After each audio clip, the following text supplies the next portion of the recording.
Bismillahirrahmanirrahim. Alhamdulillahi rabbil alamin wa bihi nasta'in ala umurid dunya waddin. Salatu wassalamu ala sayyidina Muhammadin khairil anbiya wal mursalin wa ala alihi wa sahbihi wat tabi'in wa man tabi'ahum bi ihsanin ila yaumiddin. Amma ba'du, faqad qala al-musannif al-imam Abu Hamid al-Ghazali rahimahullah wa nafa'ana bi ulumihi fid darain, amin. Jika kamu bertanya,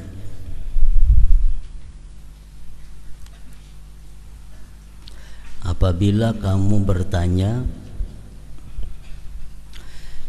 jika saya tetapkan batalnya salat dan hadirnya hati saya jadikan sebagai syarat sahnya salat, maka saya menyalahi ijma' fuqaha.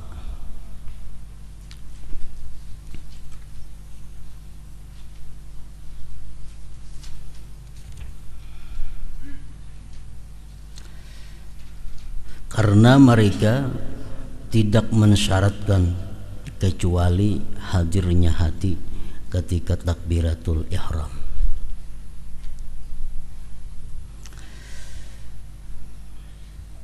Dari keterangan-keterangan yang terdahulu, kelihatannya Imam Ghazali ini berpendapat bahwa hadirnya hati kita di dalam sembahyang itu merupakan syarat sahnya salat. Lalu andai kata di dalam sembahyang itu hati kita lalai, hati kita tidak hadir sebagaimana ucapan dan perbuatan kita, maka sembahyangnya tidak sah. Nah, lalu ada yang bertanya kepada Imam Ghazali. Ujar orang, wahai Imam Ghazali, apabila engkau menetapkan bahwa hadirnya hati di dalam salat itu merupakan syarat sahnya sembahyang, maka engkau bertentangan dengan ijma' ahli fikih, ijma'nya fuqaha. Sedangkan ahli fikih telah mengatakan bahwa hadir hati itu di dalam sembahyang disyaratkan cuma dalam takbiratul ihram. Selain pada itu tidak disyaratkan hadirnya hati.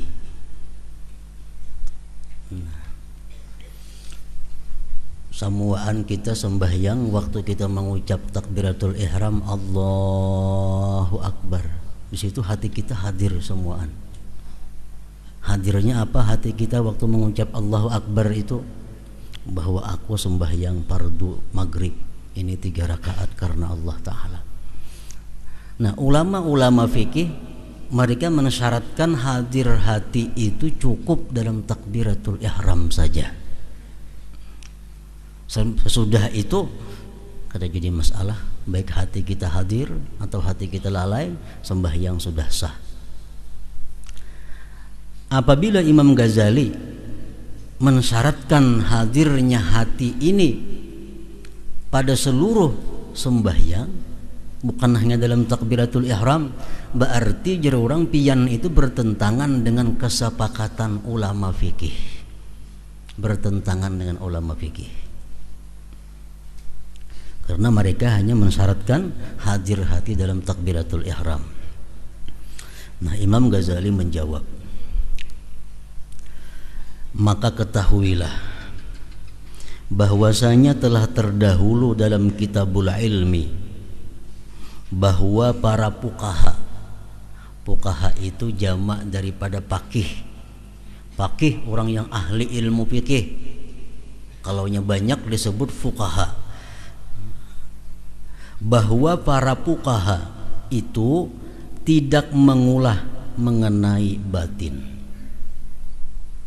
Ujar Imam Ghazali, ulama-ulama fikih itu mereka tidak mengurus masalah batin dan tidak menguraikan tentang hati dan jalan akhirat. Tetapi mereka ulama-ulama fikih itu membangun zahir hukum-hukum agama atas zahir amal-amal anggota badan. Dan zahir amal-amal itu cukup untuk menggugurkan dibunuh dan takzir sultan, hukuman pemerintah. Kalau andai kata kita negara Islam, orang nang kada sembahyang itu dibunuh. Kalau kita memakai hukum Islam, orang nang kada sembahyang itu dibunuh.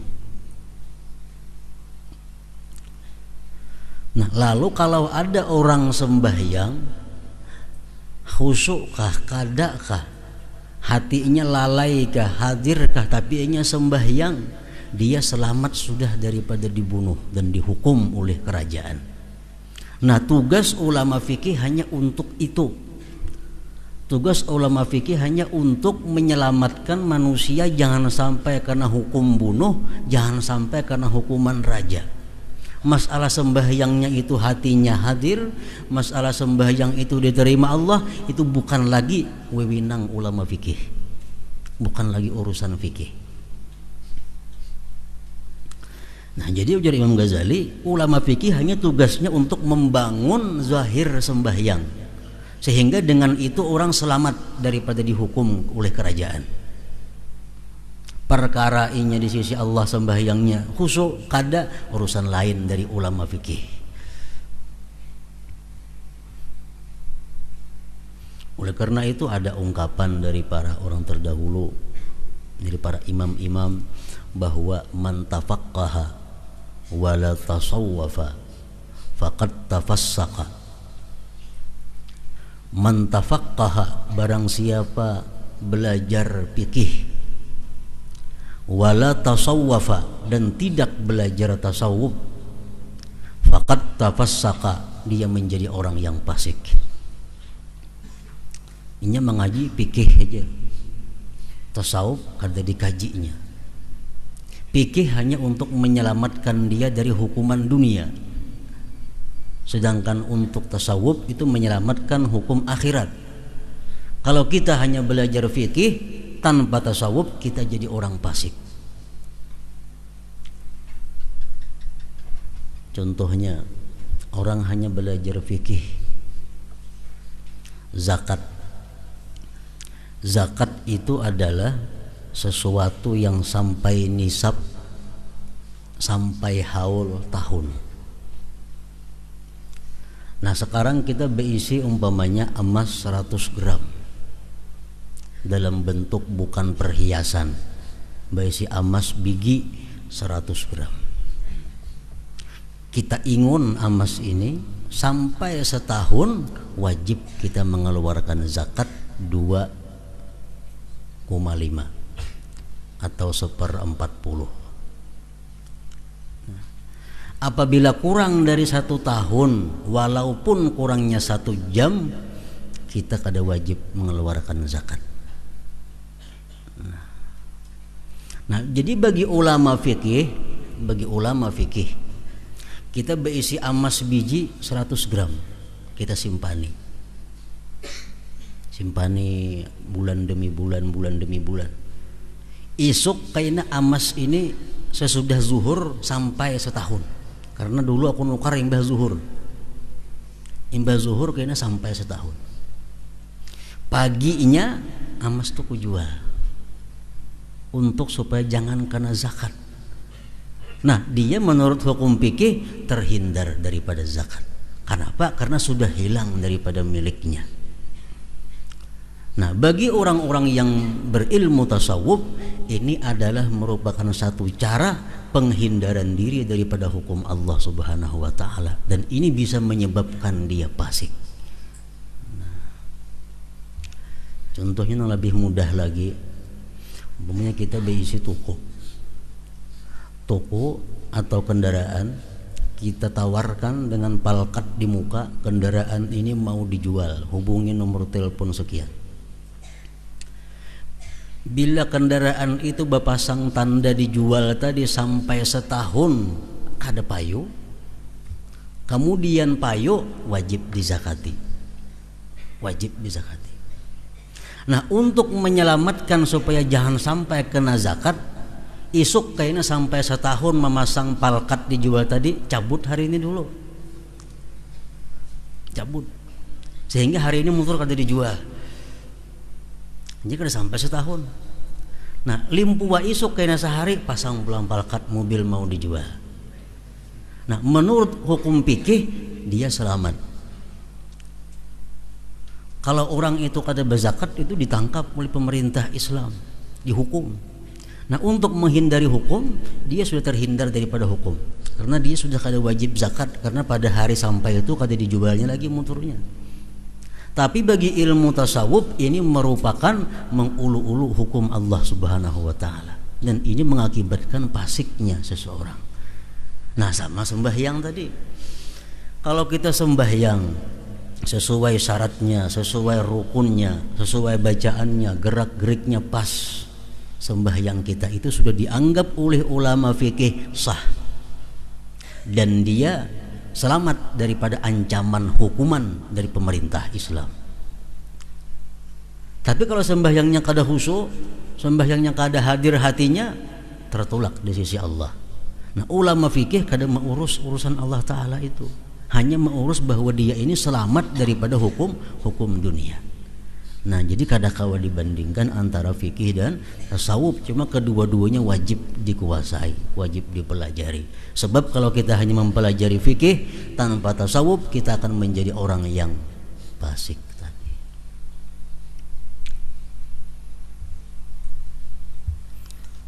Termasuk lagi hukum fikih, kalau kita berhutang 1 juta rupiah atau berhutang misalnya 600.000 rupiah, berhutang 600.000 rupiah lawan Pulan bin Pulan. Ujar kita, wahai Pulan bin Pulan, bila ikam hakun menghutangi aku 600.000 rupiah, ikam hakun menghutangi, aku bernazar mencicil tiap bulan 100.000 rupiah selama 12 bulan. Bila ikam hakun menghutangi aku 600.000 rupiah, aku bernazar kepada Allah membayar hutang itu kena aku cicil tiap bulan 100.000 sampai 12 bulan setahun.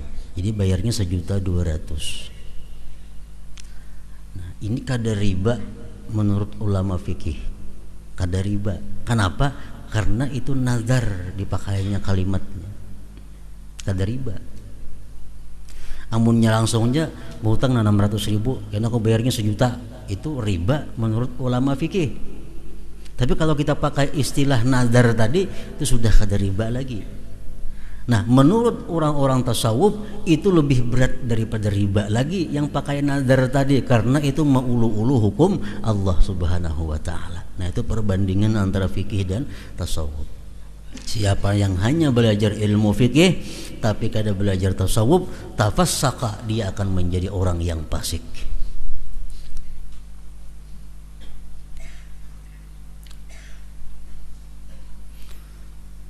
Kemudian sambungannya, wa man tasawwafa wa la tafaqqaha, barang siapa hanya menuntut ilmu tasawuf tapi tidak menuntut ilmu fikih, faqad tazandaqa, dia akan menjadi murtad.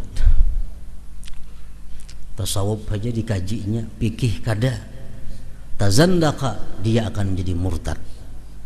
Berat lagi.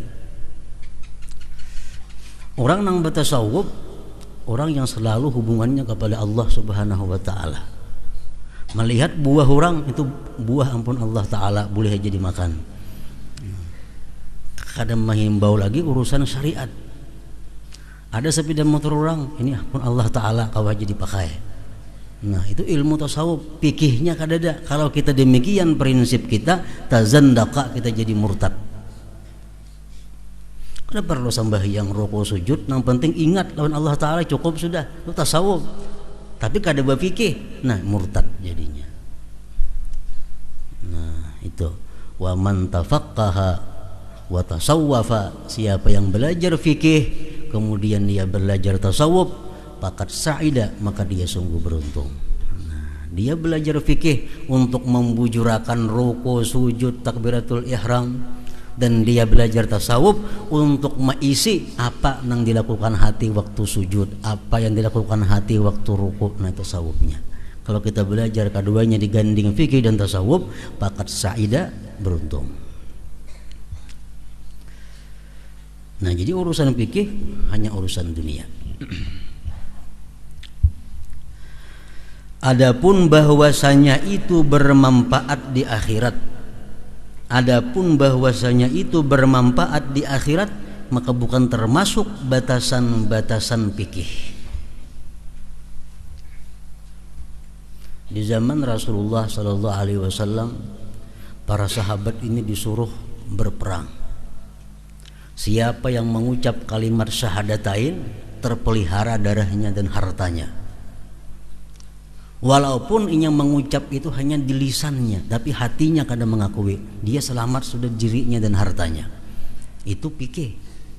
Perkara ini di sisi Allah bujur-bujur ba Islam atau kada, itu urusan tasawuf. Pokoknya sahabat Nabi itu bila hendak menimpas orang tuh bersahadat, kada jadi nimpas, kada boleh lagi.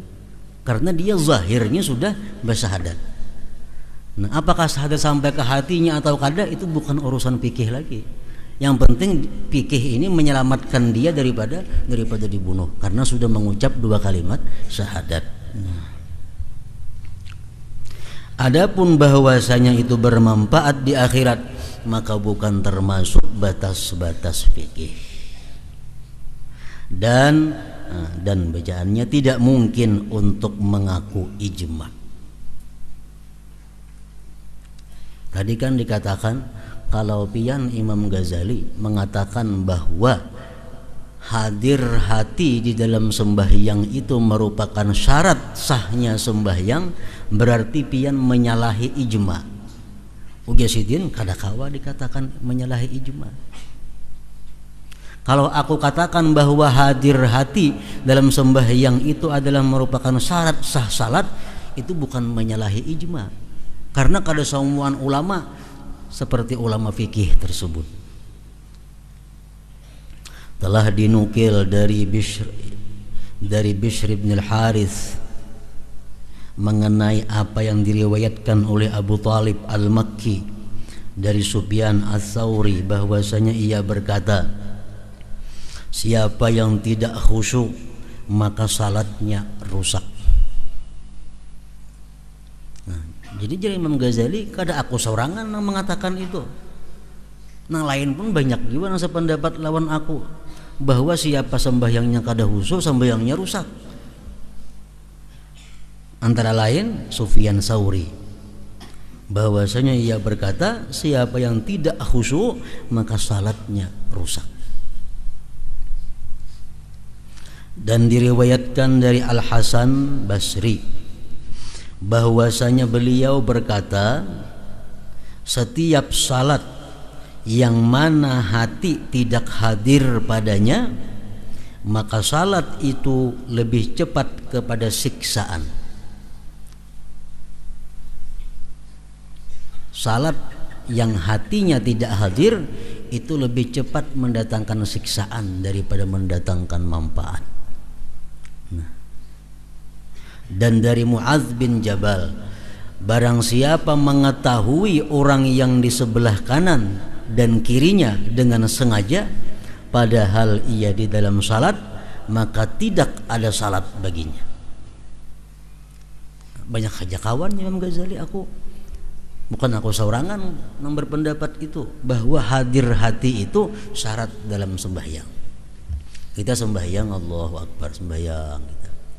Datang orang sebelah kanan, kalau kita hendak tahu siapa sebelah kanan kuning, nah itu sudah batal sembahyangnya. Ujar Mu'adz bin Jabal,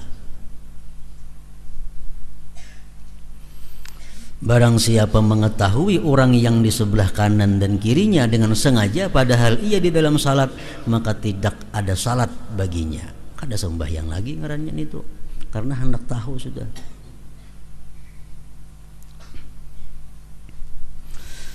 Dan ia Mu'adz meriwayatkan juga dengan disanadkan Rasulullah sallallahu alaihi wasallam bersabda, innal 'abda la yusalli as-salata la yuktabu lahu sulusuha wa la ushruha wa innama yuktabu lil 'abdi min salatihi ma 'aqala minha.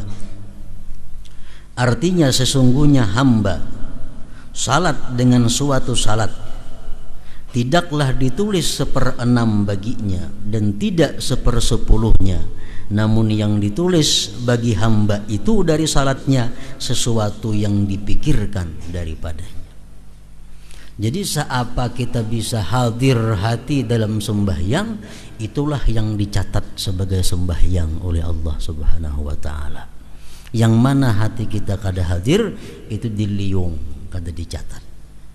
Jadi seorang hamba ada nang hanya 1/10 daripada sembahyangnya nang kawa diterima Allah, ada nang hanya 1/6. Tergantung hadirnya hati, khusyuknya seseorang tadi. Dan ini seandainya dinukil dari lainnya Rasulullah, niscaya menjadi mazhab. Hanya pendapat macam itu bahwa seorang hamba tidak ditulis baginya kecuali 1/6, 1/10, yang ditulis hanya waktu hatinya hadir. Seandainya itu bukan dari Rasulullah, dari imam siapakah, niscaya menjadi mazhab. Maka bagaimana tidak dipegangi? Bagaimana tidak dipegangi? Jadi artinya ulama-ulama yang mengatakan bahwa khusyuk atau hadir hati merupakan syarat sahnya sembahyang, itu banyak ulama-ulamanya, bukan sedikit. Abdul Wahid bin Zaid berkata, ulama sepakat. Kata Abdul Wahid bin Zaid, ulama sepakat bahwasanya tidak ada bagi hamba dari salatnya kecuali sesuatu yang dipikirkan daripadanya, lalu dijadikannya ijma. Abdul Wahid bin Zaid mengatakan ijma, sepakat ulama bahwa tidak ada bagi hamba dari salatnya kecuali sesuatu yang dipikirkan daripadanya. Makanya diusahakan kita memperbanyak sembahyang sunat, terutama sembahyang qabliyah ba'diyah, agar apa? Menutupi kekurangan-kekurangan yang ada dalam sembahyang fardu itu. Sebab sembahyang fardu misalnya kita dalam 4 rakaat cuma dihitung paling-paling 1 rakaat yang terbilang khusyuk. Di salat qabliyah kita 1 rakaat di khusyuk, di salat ba'diyah 1 rakaat khusyuk, digabung jadi 3 rakaat nang khusyuk. 3 rakaat nang khusyuk. Jadi kegunaan salatnya qabliyah, ba'diyah itu untuk menyempurnakan sembahyang nang fardu itu. Yang benar adalah kembali mana tadi? Sesuatu yang dinukil dari jenis ini dari para fuqaha yang wara' dan para ulama akhirat adalah lebih banyak daripada untuk dihitung. Banyak lain pada itu lagi ulama-ulama yang berpendapat demikian. Yang benar adalah kembali kepada dalil-dalil syara' dan hadis-hadis. Sedangkan asar perkataan para sahabat adalah jelas dalam syarat ini. Hanya saja kedudukan fatwa mengenai pembebanan yang zahir itu diperkirakan dengan kadar keterbatasan manusia. Padahal para ulama-ulama dari masa sahabat, hadis-hadis Nabi menjelaskan pentingnya itu khusyuk dalam sembahyang. Cuma untuk difatwakan kepada umum, itu tergantung karena keterbatasan manusia. Kalau andai kata diwajibkan bahwa ke-4 rakaatnya itu kita khusyuk kada boleh lingah, itu kada mungkin untuk bisa dilakukan oleh semua manusia. Maka tidak mungkin untuk disyaratkan kepada manusia penghadiran hati dalam seluruh salat. Kada mungkin. Karena hal itu melemahkan seluruh manusia, kecuali sedikit orang nang kawa sembahyang itu khusyuk ke seluruh rakaatnya. Apabila tidak mungkin mensyaratkan secara menyeluruh karena darurat. Setiap orang sembahyang harus mesti khusyuk ke 4 rakaatnya, kada boleh lingah hatinya. Kada mungkin mensyaratkan itu karena darurat. Maka tidak ada jalan kepadanya kecuali disyaratkan daripadanya sesuatu yang disebut dengan nama itu kehadiran walaupun sejenak. Berhubung orang khusyuk itu kada mungkin kawa ke 4 rakaatnya, maka disyaratkan barang satu mat asal ada khusyuk, barang sejenak asal ada khusyuk. Apabila sejenaknya itu, nah, dan seutama-utama waktu yang sejenak itu adalah ketika takbiratul ihram. Lalu kita batasi dalam pembebanan itu dengannya. Jadi sekurang-kurang khusyuk minimal dalam takbiratul ihram itu.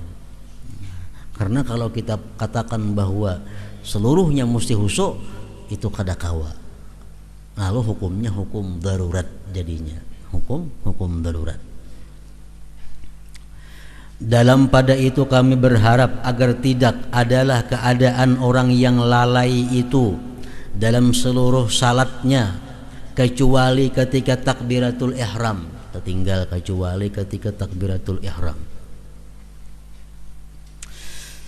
Dalam pada itu kami berharap agar tidak adalah keadaan orang yang lalai itu dalam seluruh salatnya kecuali ketika takbiratul ihram, seperti keadaan orang yang meninggalkan secara keseluruhan. Kita berharap, ujar Imam Ghazali, kita berharap bahwa orang yang hanya khusyuk dalam takbiratul ihram, lainnya pray, kita berharap bahwa itu tidak seperti keadaan orang yang kada khusyuk semuaan sama sekali.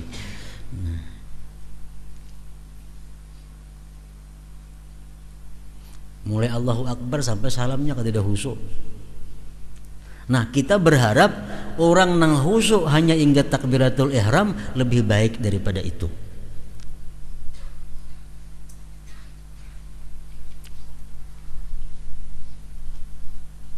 Sesungguhnya secara jumlah ia maju untuk mengerjakan.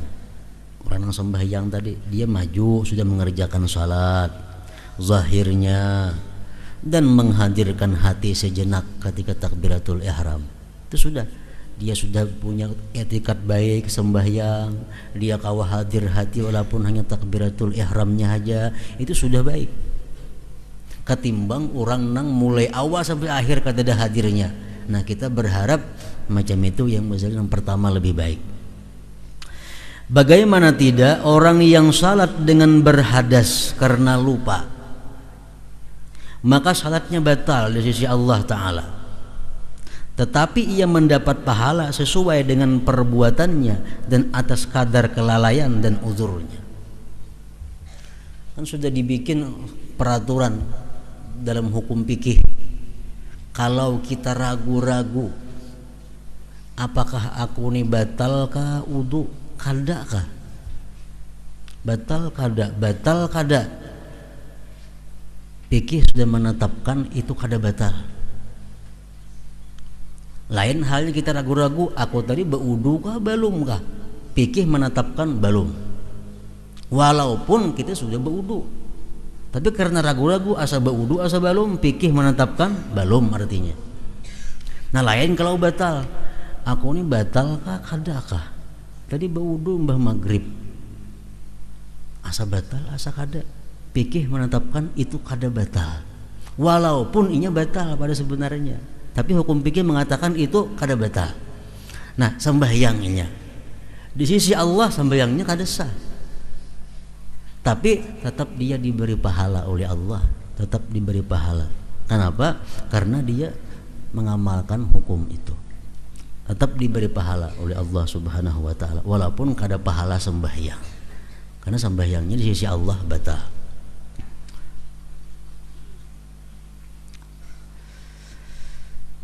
Bagaimana tidak orang yang salat dengan berhadas karena lupa, maka salatnya batal di sisi Allah. Tetapi ia mendapat pahala sesuai dengan perbuatannya dan atas kadar kelalaian dari uzurnya. Kayak sembahyang kita, ragu-ragu 3 rakaat kah, 4 rakaat kah? Fikih sudah menetapkan ambil 3. Ambil 3. Walaupun di sisi Allah kita memang sudah 4, tapi ilmu fikih menetapkan kita manusia supaya ambil yang lebih apik.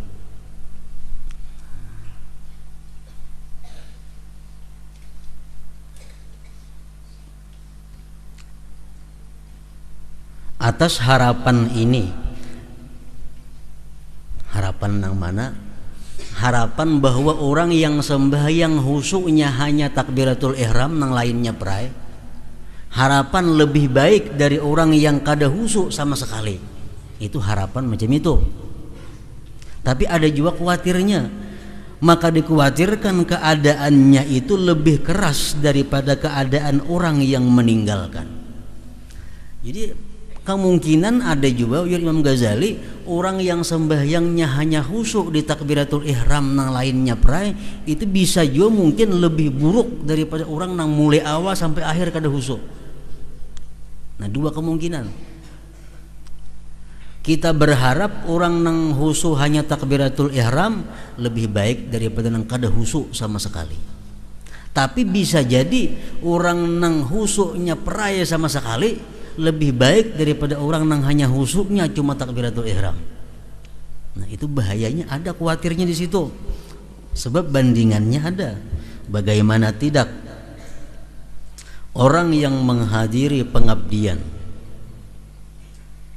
dan memperinting dalam pengabdian itu dan berbicara dengan pembicaraan yang menghinakan adalah lebih parah daripada orang yang menghindar dari pengabdian sama sekali. Nah, tadi kan muncul ingat satu mat nih, mbak itu mulai mahul-hul tay lagi. Ada nang ini kada ingat sama sekali mulai awal. Nah, barangkali nomor 2 lebih baik. Sama kita lawan raja, bepandir kita satu mat, mbak itu mau ulu-ulu. Ada nang saya kuninya mulai awal kada bepandir lawan raja, mana baiknya? Baik nang kedua ini. Nah, jadi sembahyangnya itu ada kemungkinan lebih baik daripada nang kedua, ada kemungkinan lebih buruk. Nah, apabila berlawanan sebab-sebab takut dan harapan, maka urusan itu menjadi berbahaya pada dirinya. Maka atas mulah memilih sesudahnya dalam berhati-hati dan menganggap inti. Dalam pada itu, maka tidak ada keinginan pada menyalahi fuqaha pada apa yang mereka fatwakan dari sahnya salat dengan lalai.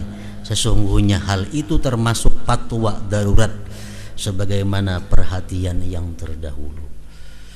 Nah, jadi intinya menurut Imam Ghazali ini bahwa kita sembahyang itu mesti diusahakan, bahwa hadir hati itu jangan cuma takbiratul ihram.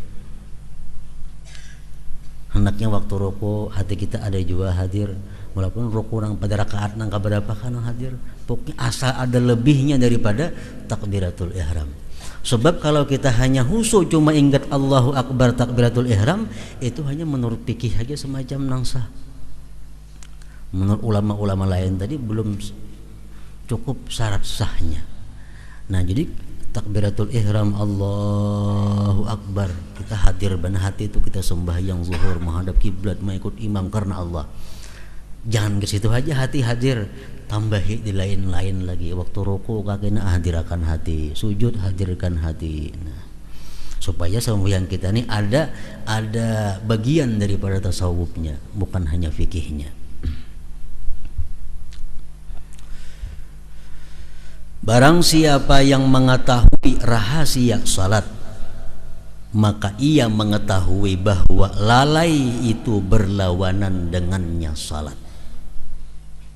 Tetapi telah kami sebutkan pada bab perbedaan antara ilmu batin dan ilmu zahir dalam kitab Qawaidul Aqaid, bahwa keterbatasan makhluk itu adalah salah satu sebab yang menghalangi dari penjelasan setiap rahasia syara yang terbuka. Namun hendaknya kita ringkas pada kadar ini mengenai pembahasan itu, karena di dalamnya terdapat sesuatu yang memuaskan bagi seorang murid yang mencari jalan akhirat. Adapun orang yang membantah dan mengubarkan keburukan, maka kami tidak bertujuan berbicara dengannya sekarang. Orang memperdebatkan masalah khusyuk macam ini macam itu, kami kadang mengurusi itu, jadi Imam Ghazali. Kesimpulan pembicaraan bahwa hadirnya hati itu adalah roh salat, dan sekurang-kurang sesuatu yang menjadikan roh itu tinggal tetap adalah hadirnya hati ketika takbiratul ihram. Maka kurang daripadanya adalah kebinasaan. Dan dengan kadar tambah atasnya, maka ruh itu menjadi lapang dalam bagian-bagian salat. Makin banyak hati kita hadir waktu salat, makin leluasa ruh di dalam salat itu. Berapa banyak orang yang hidup yang tidak ada gerak padanya.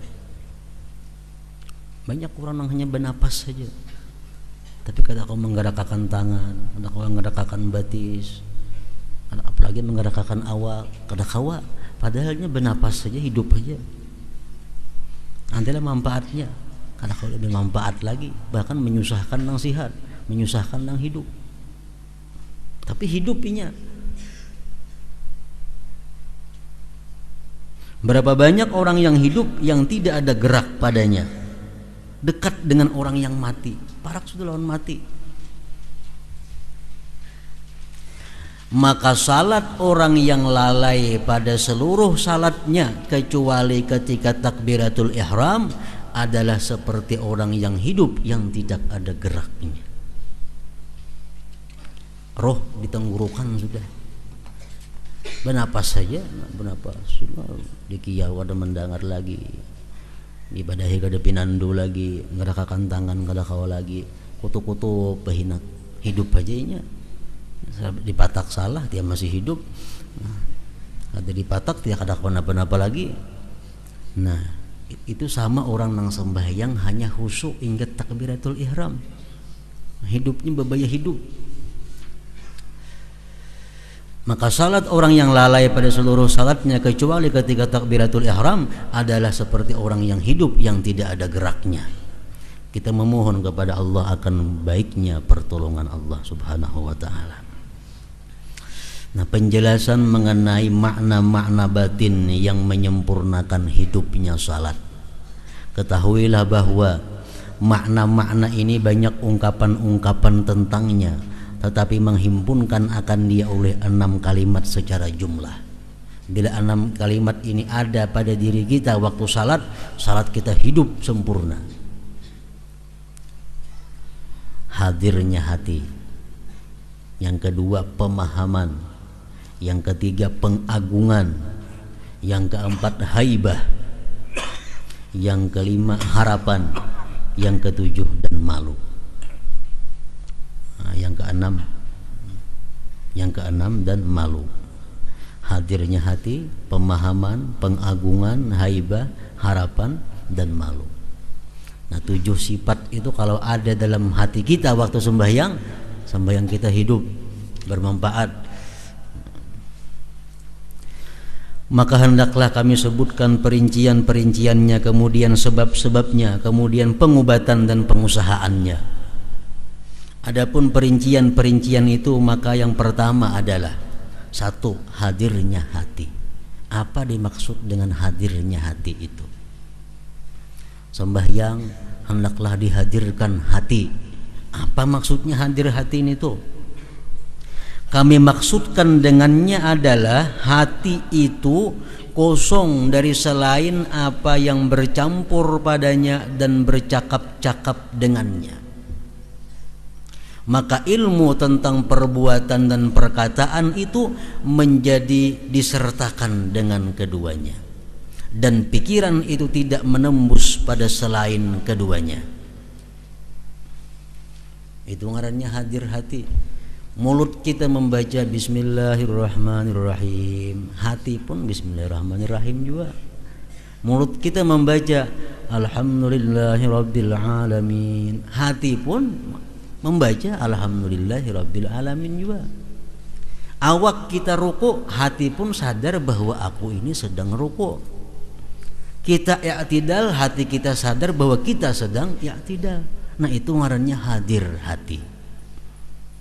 Mulut membaca Assalamu alayka ayyuhan nabiyyu wa rahmatullahi wa barakatuh, hati pun sadar bahwa mulut kita mengucap Assalamu alayka ayyuhan nabiyyu wa rahmatullahi wa barakatuh. Itu artinya hadir hati.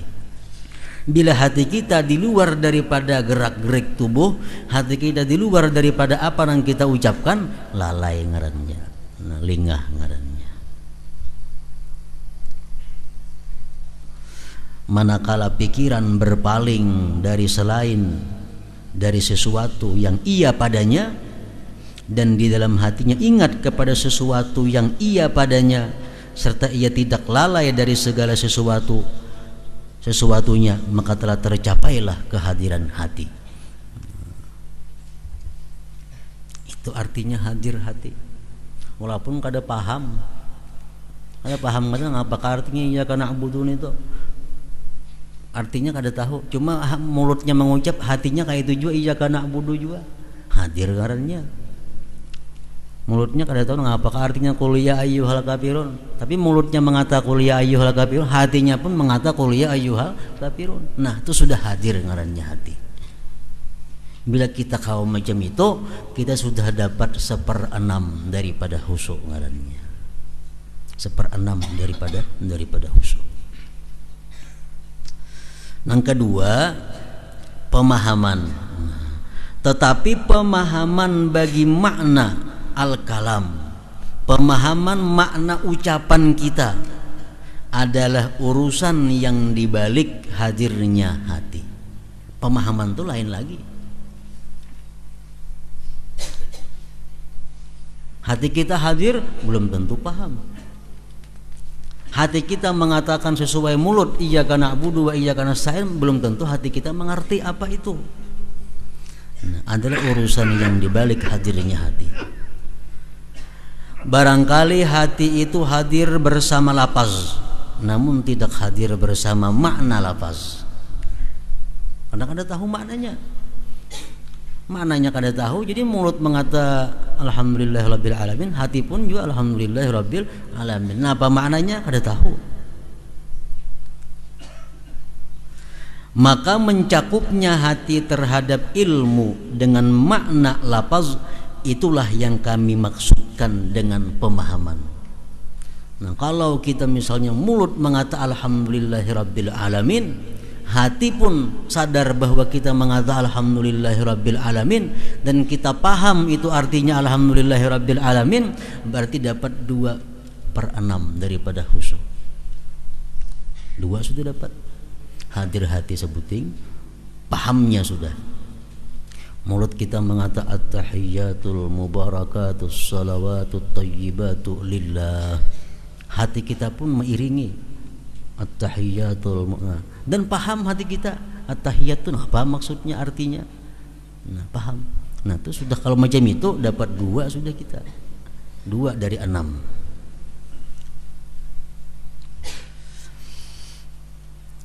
Ini adalah makam yang mana manusia berbeda-beda padanya, karena manusia tidak bersamaan di dalam memahami makna-makna Al-Quran dan tasbih-tasbih. Banyak dari makna-makna yang halus yang dipahami oleh orang yang salat di tengah-tengah salat dan sebelumnya tidak terlintas di hatinya sebelum itu. Mengenai pemahaman tentang makna-makna Al-Quran ini, manusia kada sama. Ada yang pahamannya hanya ingat alhamdulillahirabbil alamin, hanya paham segala puji bagi Allah semesta alam. Pahamannya ada ingat situ aja, sudah paham maknanya. Ada yang luas luar biasa, tergantung manusianya. Dari segi ini maka salat itu mencegah dari kekejian dan kemunkaran. Karena sesungguhnya salat itu memahami beberapa urusan yang mana urusan-urusan itu pastilah mencegah dari kekejian. Yang ketiga, adapun pengagungan, maka itu adalah urusan yang dibalik hadirnya hati dan pemahaman. Hati kita hadir, hati kita paham, belum tentu mengagungkan, belum tentu memuliakan. Karena seseorang itu berbicara kepada hambanya, pembantunya, dengan perkataan di mana ia hadir hati padanya dan memahami maknanya, namun ia tidak mengagungkan kepadanya. Kita bepandir lawan susuruhan kita, ikamlah, pembantulah, imbah ini kan bemasak, kayaknya hanya dikam berbasuh, hanya dikam jamur. Nah, kita bepandir lawan pembantu, hati kita hadir tuh, dan kita paham apa yang kita ucapkan. Cuma adalah ta'zim lawan pembantu hati kita kadada Allah. Adalah mengagungkan lawan pembantu waktu bepandir itu kadada. Nah, padahal paham apa yang kita ucapkan, hati kita hadir dengan apa yang kita ucapkan, cuma kadada ta'zimnya, kadada pengagungannya. Maka mengagungkan itu tambahan atas keduanya. Kadang-kadang kita mengagungkan orang yang kita hadapi Allah Subhanahu wa ta'ala kalau hati kita kada hadir, kalau kita kada paham, kita kada kau mengagungkan. Pengagungan ini hendaknya nomor 3, hati kita hadir dulu, paham dahulu, hanya bisa mengagungkan orang yang kita pandiri ini, orang yang kita munajati ini, Allah Subhanahu wa ta'ala. Yang keempat, nah sini yang ketiga, berarti yang keempat nih. Adapun haibah. Haibah ini artinya ketakutan disertai hormat. Kita sembahyang, kita mengucap tasbih, kita mengucap Al-Quran, itu kita ada perasaan takut kepada orang yang kita agungkan tadi. Kita ada perasaan segan kepada orang yang kita agungkan tadi. Yang tempat timbulnya adalah pengagungan. Karena orang yang tidak takut tidak disebut orang yang ketakutan haib. Takut terhadap kala dan jahatnya perilaku hamba dan sesuatu yang berlaku pada tempatnya dari sebab-sebab yang rendah hina, tidaklah disebut ketakutan mahabah. Kita takutan lawan ular, itu ngarannya bukan haibah. Kenapa? Karena kita takut bukan kita mengagungkan ular, kada. Kita takut kepada penjahat bukan karena mengagungkan penjahat, tapi takut. Nah, takutnya itu bahasanya bukan haibah, bahasa Arabnya. Kalau haibah ini kita takut kepada orang itu karena kemuliaan, keagungan yang ada pada orang itu, ngarannya haibah. Tetapi ketakutan mahabah atau haibah terhadap sultan yang dihormati itu disebut ketakutan mahabah. Haibah sama aja, adalah takut yang sumbernya dari pemuliaan. Kita mengagungkan Allah, kita takut kepada Allah, takut datangnya dari sifat agung yang ada pada Allah. Nah, itu haibah. Lain khauf. Khauf nang kha betitik nih tuh, kha waw fa khauf. Nah, itu ular, takutan kita tuh khauf bahasanya. Lawan penjahat takutan khauf nih tuh. Kalau haibah lain takutnya, takut karena orang itu agung. Yang kelima adalah harapan. Maka tidak ragu bahwasanya itu adalah tambahan banyak orang yang mengagungkan salah seorang raja karena takut terhadap kewibawaannya atau takut terhadap tindakannya, tetapi ia tidak mengharap pahalanya. Sedangkan hamba itu sayogianya dengan salatnya untuk berharap terhadap pahala Allah Azza wa Jal, sebagaimana ia takut kepada siksa Allah Azza wa Jal disebabkan kelalaiannya. Jadi sembahyang itu ada juga mengharap. Kita agungkan, kita mengagungkan Allah, dan kita takut terhadap kebesaran keagungan Allah, tapi di situ ada terselip harapan kita kepada yang Maha Agung itu. Nah, terutama waktu kita mengucapkan kalimat-kalimat doa dalam sembahyang, ihdinas siratal mustaqim, itu harap ini yang menunjul. Tunjukilah kami ya Allah kepada jalanmu yang lurus. Itu mesti ada harapan di hati kita agar dikabulkan oleh yang Maha Agung. Yang keenam, adapun malu,